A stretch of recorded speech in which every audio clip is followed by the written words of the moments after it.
In this presentation, I'll be explaining about oscillators.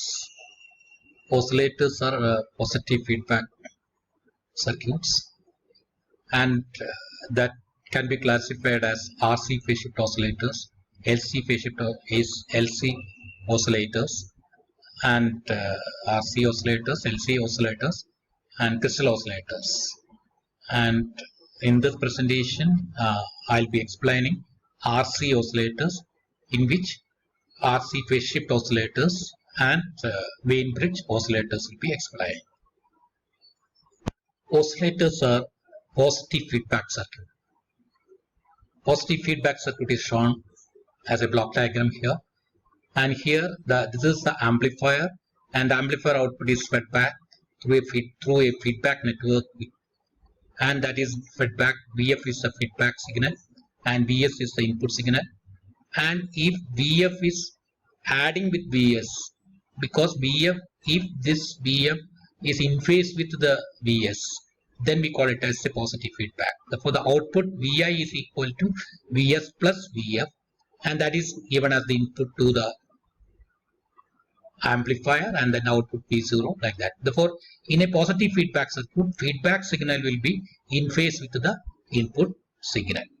Now, an amplifier with proper positive feedback can act as an oscillator, and feedback signal is in phase with the input signal. That feedback signal is in phase with the input signal. And if your amplifier is providing a 180-degree phase shift, for example, if common emitter amplifier is providing a 180-degree phase shift for the input signal, for a phase shift of 180 degrees produced by the amplifier, then a further 180-degree shift is introduced by the feedback network, so that total phase shift will become equal to 360 degree or 0-degree phase, and is spread into input. Therefore, if amplifier is producing a 180-degree phase shift, we have to provide a 180-degree phase shift by a feedback network, so that this feedback signal will be in phase with the input signal. Therefore, in a positive feedback signal, this is shown here. To work it as an oscillator, here the output is fed back, and that is through a feedback network, and feedback network is providing, in this case, if it is amplifier is providing a 180-degree shift here, say this is the input. If you see the input signal, that is providing a 180-degree phase shift, and again this is also providing a 180, so that the total phase shift equal to 0. In that case, the feedback signal will be in phase with the input signal. But in an oscillator, if you see in an oscillator property is that if you are remove the input signal, still that will be continue to produce the output signal. Therefore, when switch is even open circuited, this output of the feedback circuit is given as an input to the amplifier. Again, that output is feedback. Or this is the operation of a oscillator. Therefore, without any input signal, you are getting a output signal. Therefore, oscillator is a circuit that produces oscillation without any external signal source. Therefore, this is a diagram of a oscillator circuit, which is a positive feedback circuit. In the oscillators, in oscillators, there is a theorem what we call it as to satisfy this called Barkhousens criteria. That is to be satisfied to continue the oscillation. Continuous oscillation means without any input, you will be getting output, continuous output. That is be an oscillator. Now, again, an oscillator is a positive feedback circuit, and just it is shown here. This is the amplifier. Amplifier output is fed back. The amplifier gains A gain, and feedback factor equal to beta, and that VF is equal to V0 into beta, and that VF is added with the input. It is added with the input VS. Therefore, VS plus VF is equal to VI. Therefore, this is a positive feedback circuit. Now, let us see what is the condition to get the oscillation. That is that condition, or that theorem we call it as Barkhousens criteria. Now, coming to the input to the amplifier. Input to the amplifier is given by the sum of the input, to this voltage, signal voltage VS plus VF. Therefore, VS plus VF is the input voltage VI to the amplifier. Therefore, amplifier gain is A. Therefore, V0 equal to A times this input VI. Therefore, VI equal to, where VI equal to the VF, VI equal to, it is equal to VS plus VF is nothing but here V0 is the beta feedback factor. Beta times V0 is the feedback voltage VF. For beta V0 is added. or V naught is again, is in a V naught is again that is equal to here A times Vi or A times Vi, or here A times Vi is that one. V naught equal to A times Vi. Substituting for this Vi in this equation, we will be getting the here output voltage V0 equal to A times this Vi equal to that is equal to Vs plus beta V0. Beta, this is substituted in this one, or we can say output voltage is equal to A beta Vs, or here V0 minus A beta V0, we are taking out this side, that is equal to A times Vs. Or if you take the ratio of V0 divided by Vs, that is the total output voltage divided by total signal voltage, V0 divided by Vs, that will be getting A divided by, from this equation, A divided by 1 minus A beta. So this is the gain with feedback. With gain with a positive feedback is given by A divided by 1 minus A beta. With a negative feedback, we have already derived in the previous presentations, it is A divided by 1 plus A beta. But in a positive feedback, the gain with feedback is given by A divided by 1 minus A beta, where this is the gain with a positive feedback. In order to get the undamped oscillation without undamped oscillations, gain should be theoretically infinity. In order to get an undamped oscillation, this gain should be theoretically infinity, means that 1 minus A beta is equal to 0. When 1 minus A beta is equal to 0, we will get V0 by Vs equal to infinity, or even without the zero input voltage, you will be getting the output voltage. Therefore, the condition to get sustained oscillation is that the gain should be infinity, meaning that 1 minus A beta should be equal to 0. Actually, this is a complex quantity. 1 minus A beta is a complex quantity. It has a real part or imaginary part, or it can, in terms of the polar coordinates, there will be magnitude is there, phase angle is there. Therefore, the condition to get the this 1 minus A beta is equal to 0, the condition is that here A beta should be equal to 1, or meaning that the magnitude of A beta should be equal to 1 and the phase angle of A beta should be equal to 0. Because in polar coordinate, we have to, this consists magnitude as well as phase angle. Say vector quantity A product of A into beta. Therefore, A beta magnitude should be equal to unity and the phase angle of A beta should be equal to 0 degree or 360 degree. Therefore, these are the two conditions to get sustained oscillation in a oscillator. That condition. These are called Bar-Cousins criteria. Therefore, the product A beta should be equal to 1 and the phase angle of A beta, the magnitude of A beta should be equal to 1 and the phase angle of A beta should be equal to 0. These relations are called Bar-Cousins criteria. These are the conditions to get sustained oscillation in a positive feedback circuit. A magnitude of A beta should be equal to 1 and the phase angle of A beta should be equal to 0 degree, 360 degree.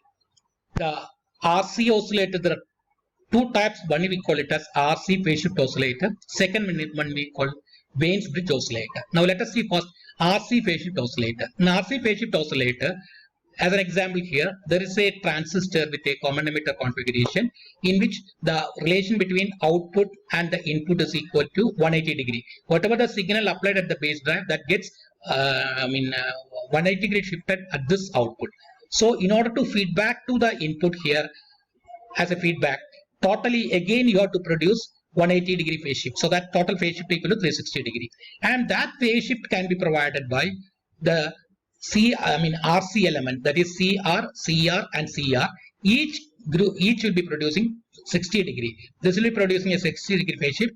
This will be producing again 60 degree. This will be producing again 60 degree. Total phase shift is equal to 180 degree. And so that whatever the feedback signal, that will be in phase to the input signal. Therefore, that is the way in which this phase shift is provided by three combinations of CR, CR, CR combination. You are providing total phase shift here equal to 180 degree phase shift, so that this signal is given as input to this one, that is totally produce 180 degree shift. Then in that case, the feedback signal will be in phase to the input signal. Therefore, in this case, these are the biasing resistance and this is the collector resistance, and this emitter resistance, and bypass capacitor, and here you are getting the output, the oscillator output we are getting. Therefore, this is a circuit diagram of an RC phase shift oscillator, in which this is a common emitter amplifier, and that is providing a 180-degree phase shift, and this RC combination again producing a total 180-degree phase shift. Now let us see how 180-degree phase shift can be implemented, or that can be produced by three CR combinations. Capacitor, resistance, CR, and CR, and the phase shift of total phase shift from the input to output. This is the input voltage, and this is the this voltage, whatever the voltage, feedback voltage coming here, VF, and total phase shift is equal to 180-degree. Each section will be producing 60-degree phase shift, so that total phase shift is equal to 180-degree. And for the three sections of RC networks, each section produces 60-degree phase shift, and the total phase shift is equal to 180-degree phase shifting. And we'll be deriving the equation for the frequency of oscillation for an RC oscillator, that is equal to 1 by 2 pi RC into root 6, 1 by 2 pi RC into root 6, where this is the R and this is the C, like that one. This is the equation for the frequency of oscillation. We'll be deriving this equation, in which here we can say that one, if you consider any diagram of this one, here R1, C1, R2, C2, and R3, C3, and R1, R2, R3, which all are R, C1, C2, C3, all are C. In that case, the frequency of output oscillating frequency is given by 1 by 2 pi RC into root of 6. And we'll be deriving that equation later. And therefore, again, the same thing is drawn here, is a common emitter amplifier, and the common emitter amplifier output is again shifted by 180-degree, but each section is shifting by 60-degree, so that whatever the signal coming, feedback signal will be in phase to the input signal to the base. That is done by this. This is the feedback network, and the output frequency is given by 1 by 2 pi RC into root of 2 into n. Actually, this is a generalized equation where n is the number of sections. In this case, there are three sections. Section RC1, 2, 3. That is why n equal to 3. Therefore, it is equal to root 2 into 3, or root 6. If there are 4 sections, each one producing 45-degree, then it will be 1 by 2 pi RC into root 2 into 4, or root 8. Therefore, since here there are 3 sections RC, the output frequency is given by 1 by 2 pi RC into root of 6. Therefore, this is an RC phase shift oscillator. We are going to derive the equation for output frequency of an RC phase shift oscillator. And the result is that F0 equal to 1 by 2 pi RC into root 6. We have to derive this equation. For that one, what we are considering, there are 3 element, CR element, capacitor resistance, capacitance resistance, and the output at this one is 180-degree shifted with this one. For each section is producing 60-degree phase shift. This element is producing 60-degree phase shift, again 60 and again 60. Total phase shift will be 180-degree.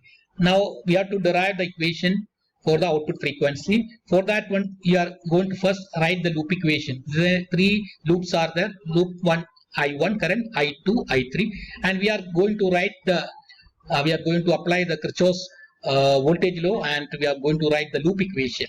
As for example, the first loop equation, applying the Kirchhoff's voltage law to the various loops. The first loop equation is that what is the current flowing through this one is I1.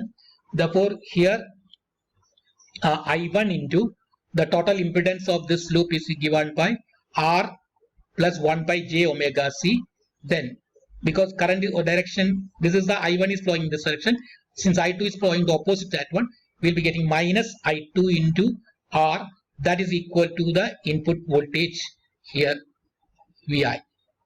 Similarly, we are going to write the second loop equation, and similarly you are writing the third loop equation. This is the loop equations, and in this 3 equations are there, and the unknown is equal to I1, I2, and I3. Because this loop equation you can solve by solving the 3 equations in which C are the elements, and the unknown is equal to I1, I2, and I3.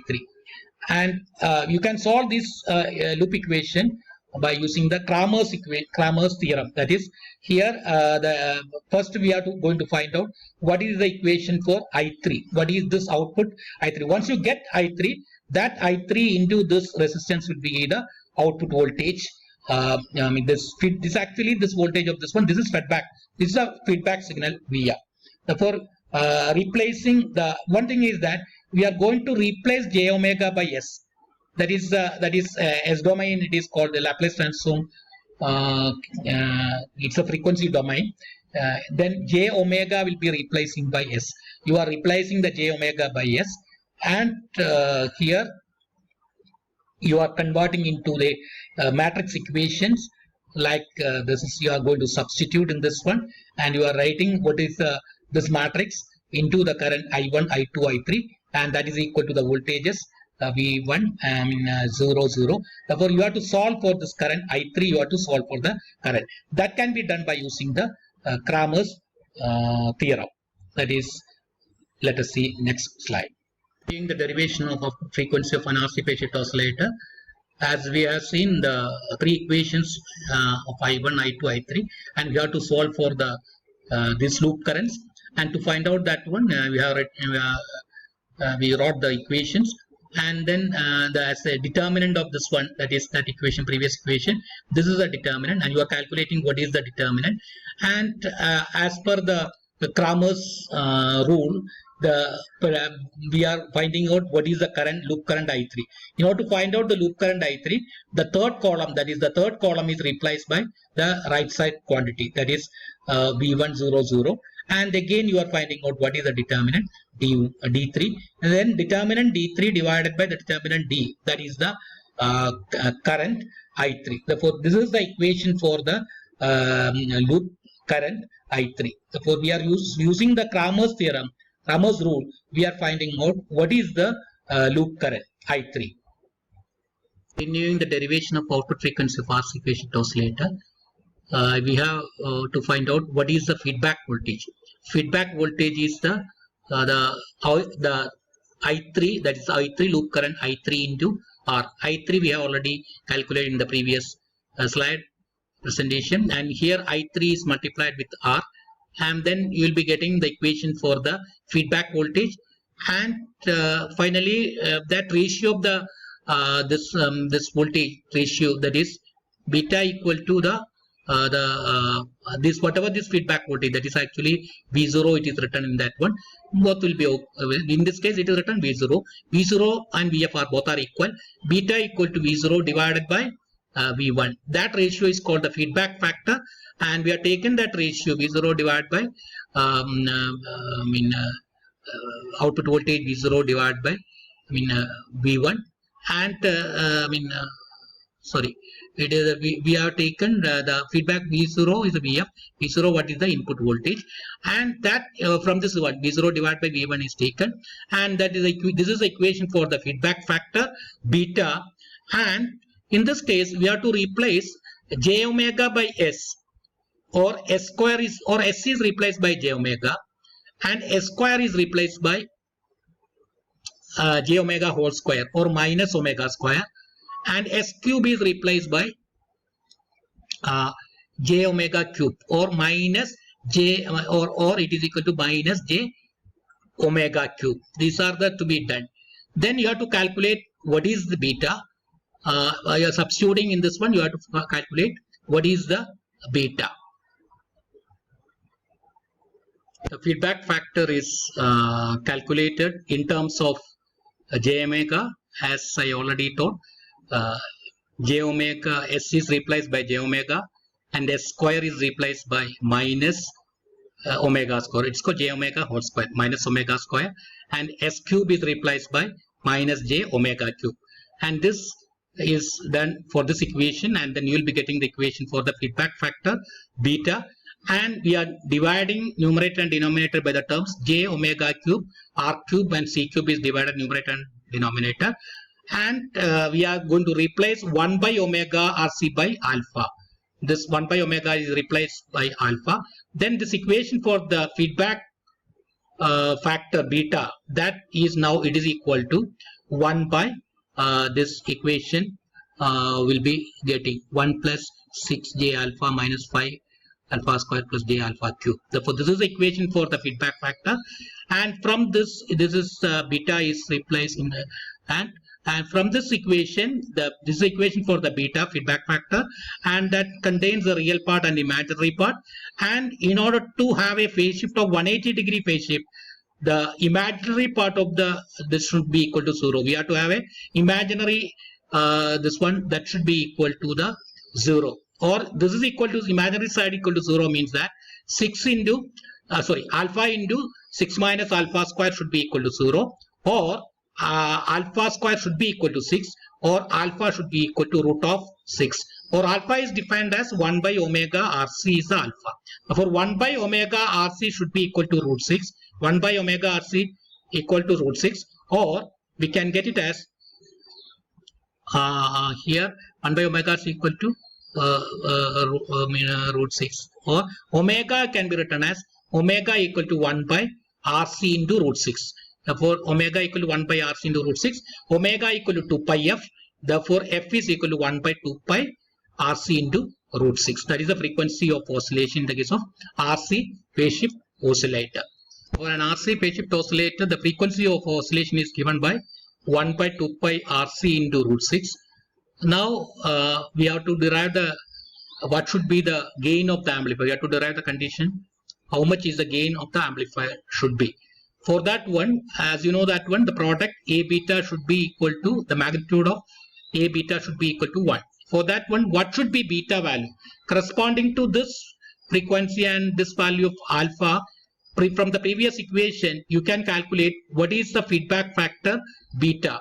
Beta equal, once you alpha is equal to root 6, you can calculate what should be the value of the beta, and the value of the beta you can get it is equal to 1 by 29 is the value of the beta. Feedback factor should be equal to 1 by 29, or the negative sign indicates there's a phase shift of 180 degree, because minus 129, that negative sign indicates that there is a 180 degree phase shift. Therefore, once your magnitude of beta is equal to 1 by 29, now the condition, as per the Barkhaussen's criteria, magnitude of A beta should be more than or equal to 1. It should be greater than or equal to 1. Or A in magnitude of A into magnitude of beta should be more than 1. Or the magnitude of A should be more than or equal to here 1 by beta, or that should be more than 1 by 29, or that's equal to 29, or the gain of the amplifier should be more than 29. Therefore, the circuit works as an oscillator which will produce a sinusoidal waveform if the gain is 29 and the total phase shift is around the loop is 360 degree. Then there is a condition that is gain should be equal to 29, should be more than or to 29, and the total phase shift is equal to 360 degree. This satisfies the Barkhaussen's criteria for the oscillation, that is the magnitude of A beta should be equal to 1 and phase angle should be also equal to 0 or 360 degree. These oscillators are used for audio frequency range, that is the range of 20 Hz to 100 kHz. This RC phase shift oscillators are used, and the frequency of oscillation can be calculated by the equation f equal to 1 by 2 pi RC into root 6. And the condition is that gain should be equal to 29 or more than 29 to get a sustained oscillation. Second RC oscillator is the Bainbridge oscillator. If an RC oscillator itself, the phase shift is provided. In this case, there are two transistors. Each transistor is producing 180 degree phase shift, and phase shift is produced by the transistor itself, and then that output is given through a Bainbridge circuit like R1, C1, here R2 and C2, they are in parallel, they are in series, and R3 and R4. This is a Bainbridge, and the output of the Bainbridge is connected, that is the output is connected to the input of this transistor, and that output is connected to the input of the second transistor, and the output of the second transistor is again fed back to the Bainbridge oscillator. Therefore, this is a circuit diagram of a Bainbridge oscillator in which there are two transistors, and the output of the second transistor is fed back to the Bainbridge with R1 C1, R2 C2, R3 and R4. And the frequency of oscillation will be deriving that equation, and that is given by 1 by 2 pi root of R1 C1 R2 C2, 1 by 2 pi root of R1 C1 R2 C2, that is the frequency of oscillation. And if R1 equal to R2 equal to R and C1 equal to C2 equal to C, then the frequency of oscillation, substituting in this equation, we can get frequency of oscillation is equal to 1 by 2 pi RC. Therefore, it is one of the most popular type of oscillation used in audio and sub-audio frequency range, and each transistor produces a phase shift of 180 degree. This will producing 180 degree phase shift. Again, this is also producing 180 degree phase shift. Total phase shift is equal to now 360 degree, and that is fed back to again to the input of the first transistor through the Wien bridge oscillator. Each transistor produces 180 degree phase shift, so that total phase shift equal to 360 degree. So that the positive feedback is ensured by this type of feeding back, and this is the Wien bridge oscillator, and we'll be deriving the equation for frequency of oscillation. Let us derive the frequency of oscillation of a Wien bridge oscillator, in which the final result is that f equal to 1 by 2 pi root of R1 C1 R2 C2. If R1 R2 or R equal to R and C1 C2 will C, it equal to 1 by 2 pi RC. Or this is the Wien bridge oscillator, in which this is the Wien bridge R1 C1 and R2 and C2, R3 and R4. Once you are getting a voltage at this point V1 equal to V2, that is when V1 equal to V2 here, that is given to the base of this first transistor, that is then called the bridge is balanced. When bridge is balanced, the voltage V1 equal to V2. Under the balanced bridge condition, the product here R1 C R1, the product of this one, that is R1 minus JXC1, that into the R4, that should be equal to this R3 into this impedance. Therefore, when this one into this, that should be equal to this resistance into this impedance under balance condition. Therefore, we are equating this R4 into R1 minus JXC1, that should be equal to R2 into the parallel combination of this one, R2 in parallel with C2, or the impedance equal to R2 into minus JXC2 divided by R2 minus JXC2. Therefore, this is the under balance condition, we will be getting R1 R4 minus J R4 XC1 equal to the product of this one minus J R2 R3 XC2 divided by R2 minus JXC2, and then we'll be reducing to a form by multiplying plus J and minus J here, and this is the equation. And from this equation you can get what is that, you can take the R4 outside, R4 into R1 minus 1 by J omega C1 equal to R2 R3 divided by J omega R2 C2 plus 1. Therefore, this is under balance condition. This should be satisfied, or we can get it as here R2 R3, that is this product R2 R3 is equal to multiplying these two quantities. We'll be getting like this one, or R2 R3 equal to this one R4 into, and you'll be multiplying these two things here R1 minus J omega C1 plus J omega R1 R2 C1 plus R2 C2 divided by C1. Therefore, this is a condition under balance condition. This should be satisfied. This equation should be satisfied. Continuing the derivation of output frequency of Wien bridge oscillator, and as we have seen in the previous slide here, R2 R3 should be equal to here R4 into R1 minus J omega C1 plus J omega R1 R2 C2 plus R2 C2 divided by C1. Now in this case, in order to have a we have to equate the real part. Equating the real part, that is, this is an equation in which you have to equate the real part, and equating the real part, you will be getting an equation like this one, that is after equating the real part, we are dividing then left side and right side by the term R2 R4. We are dividing R2 R4 is divided in the both side, left side and right side of the equation, and then we will be getting it is equal to here R1 by R4, or here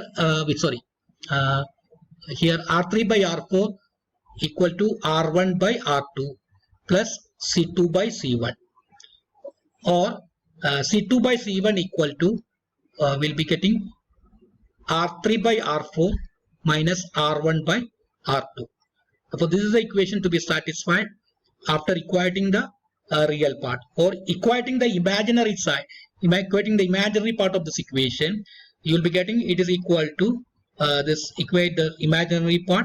This is the equation, or in that case equating the imaginary part, you will be getting omega squared equal to 1 by R1 R2 C1 C2. This from this equation you will be getting omega square equal to 1 by R1 R2 C1 C2, or omega equal to 1 by root of R1 R2 C1 C2, or omega equal to this one, or omega equal to 2 pi f, or the frequency f is equal to 1 by 2 pi root of R1, R2, C1, C2. Therefore, the frequency of oscillation can be obtained by equating the imaginary part. Then you will be getting frequency equal to 1 by 2 pi root of R1, R2, C1, C2. Now, as I told you, if R1 equal to R2 equal to R, and if C1 equal to C2 equal to C, then frequency of oscillation will be getting 1 by 2 pi RC. Therefore, this is the frequency of oscillation for a Wien-Bridge oscillator. In the derivation of output frequency, we derive it is equal to 1 by 2 pi root of R1, R2, C1, C2. This is the frequency of oscillation that is available at the output of the Wien-Bridge oscillator, where R1, R2, this is the resistance R1 of the one of the R1, then this is equal to R2, R1, R2, C1, C2, square root of, under square root. Now, if you are selecting R1 equal to R2 equal to R, C1 equal to C2 equal to C, substituting at here, you will be getting 1 by 2 pi root of R square C square, or 1 by 2 pi RC. The frequency of oscillation is equal to 1 by 2 pi RC. Also, we have seen the previously C2 by C1 should be equal to R3 by R4 minus R1 by R2. By that is obtaining by equating the real part, we got the condition C2 by C1 equal to R3 by R4 minus R1 by R2. Substituting that here, when substituting this one here, we will be getting C by C equal to R3 by R4 minus R1 by R2, that is equal to R by R, or R3 by R4 is equal to, taking to the side, is equal to 1, equal to 2, or R3 by R4 equal to 2, or R3 equal to 2R4, R3 by R4 equal to 2, or R3 equal to 2 times R4. For the R3 equal to 2 times R4, that is, this R3 should be equal to 2 times R4, and R1 equal to R2, which is equal to R, and C1 equal to C2 equal to C, and the output frequency will be now 1 by 2 pi RC. Therefore, this is a Wien-Bridge oscillator in which two transistors are using, each one produces 180-degree phase shift, so that total phase shift equal to 360, and the output of the second transistor is given to a Wien-Bridge oscillator, and under balance condition you are getting an output frequency which is equal to 1 by 2 pi root of R1, R2, C1, C2, or if R1 equal to R2 equal to R, C1 equal to C2 equal to C, output frequency equal to 1 by 2 pi RC, and the condition is that R3 should be equal to 2R4. This is the Wien-Bridge oscillator, which is a RC oscillator.